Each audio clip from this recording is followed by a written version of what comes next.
Lava hakunifuata kuniomba mimi nataka kutoka. Nilimpigia simu Kim, nikamwambia Kim, ongea na Lava kama angependa naye kuanza kujisimamia, mwambie aje nimpe release. Lava ni miongoni mwa wadogo zangu ambao wao anajua yeye anajua nampenda sana. Na watu nje wanatengeneza pa mtazamo kwamba lebo ya Wasafi push si Lava. Hapana. Unajua sisi tunafanya kadri Mwenyezi Mungu atubariki.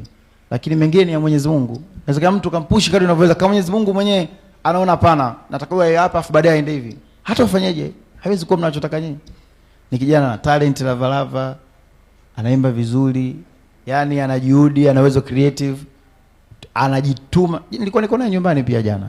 Lava nilikuwa naye mara nyingi sana, watu wasichokijua.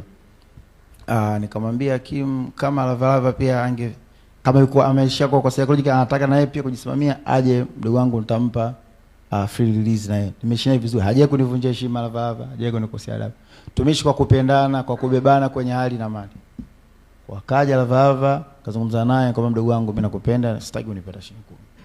Kama uko tayari basi nikamwambia kingine, nikamwambia licha tu hivyo, lakini kama baadhi yako pia nitakuwezesha kiasi cha kuanzia kufanya project zako.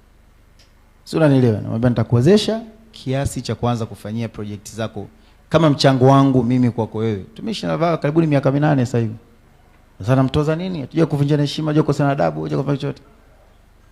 Sasa wasanii pia hiyo waangalie, unajua ilivyo makubaliano ni namna ya kuishi tu watu. Alafu tu mikataba sio issue ya big deal. Ila ukitaka kujifanya wewe kibri, watakuleta jeuri. Ndio inakuwa ipo hivyo tu.